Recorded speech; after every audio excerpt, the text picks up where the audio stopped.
Hey everyone, welcome to another episode from Ampro Engineering. In this episode, we are going to do something awesome. The taillights on this truck and on the 4Runner from RC4WD drive are not great. First off, you've got a couple of screws directly through them. And on top of that, the LED that illuminates these, you can see, is right behind the lens, which means when you hit the brakes or reverse or turn, there's a red dot.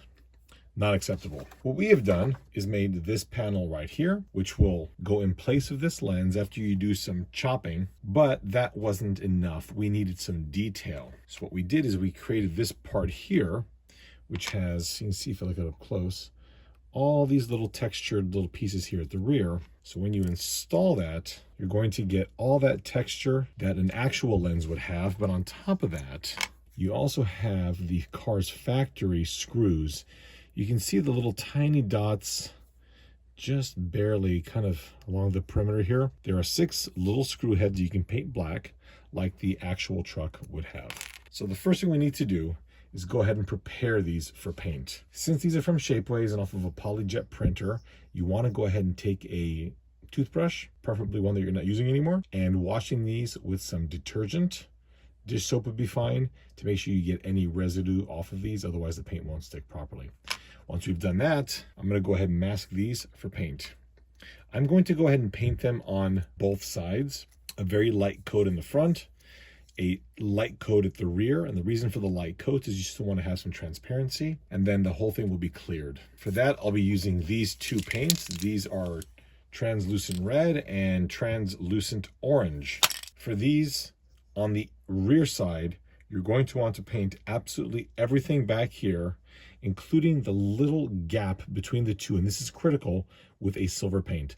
The gap right there is what helps prevent light bleed between all the different colors. You must cover that in silver because that's the main base coat that will block the light. Once that's done, you can go over it with a coat of black paint. I wouldn't bother painting anything here on the front except for the perimeter here, which will be painted in black all along this here, and you'll want to do that, otherwise you'll get some light bleed, as this is a light pipe and you'll get this glowing. So make sure you do a couple coats of matte black paint along that perimeter, but try not to get anything on the lens mating face. First, we do want to remove that taillight. However, I've got some, oh, never mind, I screwed them in.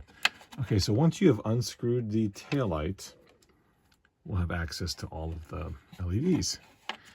Now, looking in here, we can see the void that we're going to be cutting out. Once you've got the lens unscrewed, you see there's just 1 screw and 2 screws. You'll want to pull the LED assembly out of there if you do have it. And even if you don't have the LEDs installed, it'll just look like this little black piece right there. Basically, the entire area here has to be hogged out. So I've got the Dremel tool for that. Now, just a side note, as you're watching this, in my timeline, all I have for a light is this piece here. This is just a sample lens fitment part. But in order for me to actually figure out how the taillight is going to work, I have to cut this all out before I have a replacement. So it's a little bit hair-raising on my end. I will be using the Dremel tool and this burr tool. I've done this many times in the past. What you have to do is just work very, very slowly and very methodically. There's no quick way to do this. If you try and do it quick, you're going to destroy the body. And if your body's already painted like this one here, it'll be that much worse.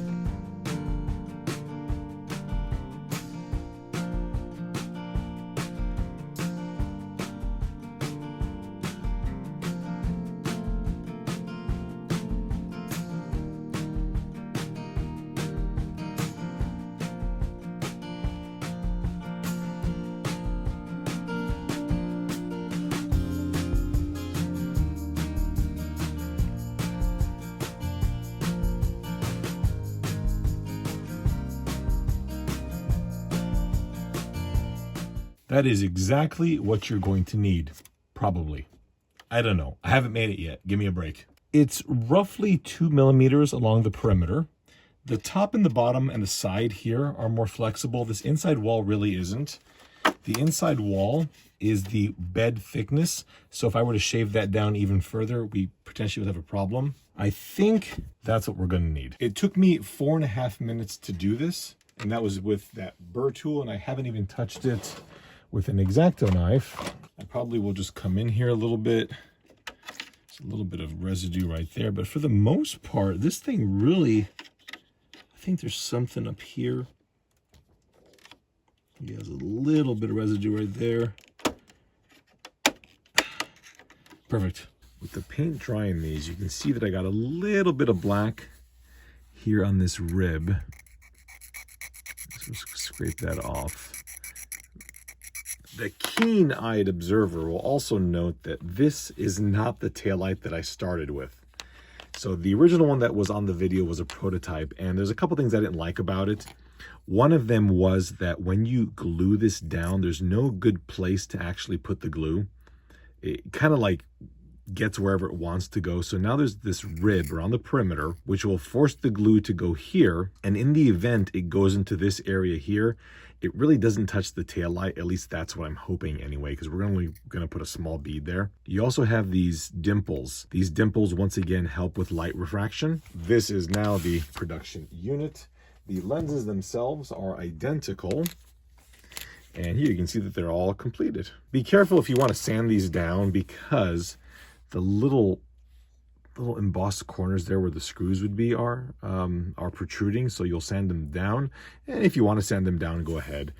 This was the best I could do right now because it's pretty cold outside. They're glossy enough, but I didn't want to wait another couple months until it gets to a more optimal temperature. The adhesive will go along that perimeter, and this is what we'll get at the end. Also, I noted early on in the video that I used a transparent orange and red for the front of the lens. However, at the rear, these are opaque colors. I don't know that this is going to help much, but basically when I used translucent on both sides of this, what ended up happening is you could tell where the adhesive went.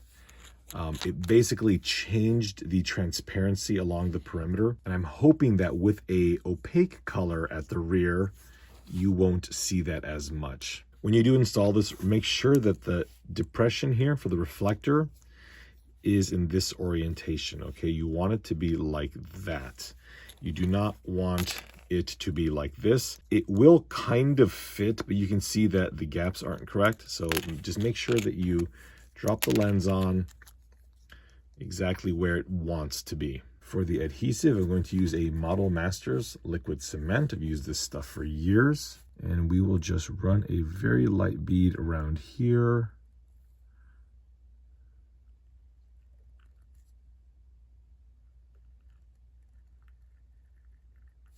Okay, just like that. And at which point we can drop on the taillight. Let it dry. Same for the other side. Drop it straight in there and just let it cure. The lights are all glued and look sensational. You can pop it right in there. We'll see how good it looks when it's done. The next thing you have to do, if you do want these to light up, I mean, you really don't have to. These just cosmetically are a big improvement from whatever the hell is going on here. But I do want my, oh, now it's staying. I do want mine to light up. And as such, I've installed a light kit. To do that, I'll have a card up right now to the controller that I've used. I'm going to simply put the light in the back of the truck, hold it in place with some hot glue. The reason I like to use hot glue is because with a drop of alcohol, it'll pop right out in the event that I ever need to do something to it in the future. Once that is held in place, then from the back side, I can push in the 3mm LEDs, or if you have enough slack in the line, you can just push the wires out here, plug them all in, probably the smarter way to do it, and then push the whole assembly back in.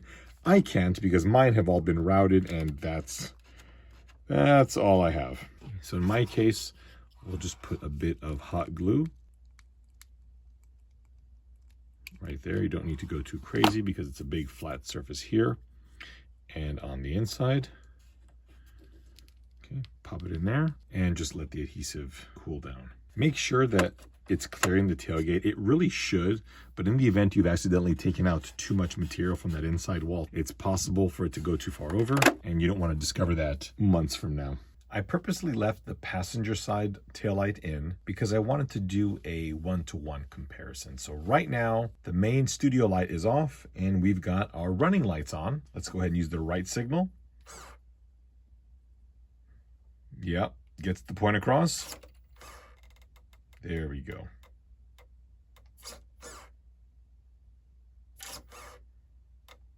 Hit the brakes. Reverse. Perhaps a combination.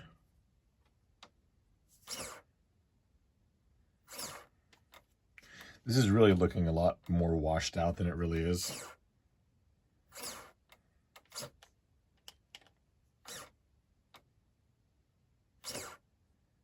I'm going to go ahead and swap this guy out now. I've got both sides in, but I did want to remind you that you have the little screw heads, the 6 of them that you can paint. I just used a black Sharpie and just carefully tapped the little embossed features, and we got our little dots for the extremely detail-oriented among you. Let's kill the lights now. We'll hit our brakes, reverse, turn. Not bad. My friends, that wraps up the taillight installation on the 87 Toyota XtraCab and 4Runner. Links will be in the description to get these through Shapeways. Please comment if you have any questions, and I do appreciate you sitting through this entire video to better understand how to detail these taillights appropriately. Thank you all so much for watching, and please stay tuned for lots more content coming very soon.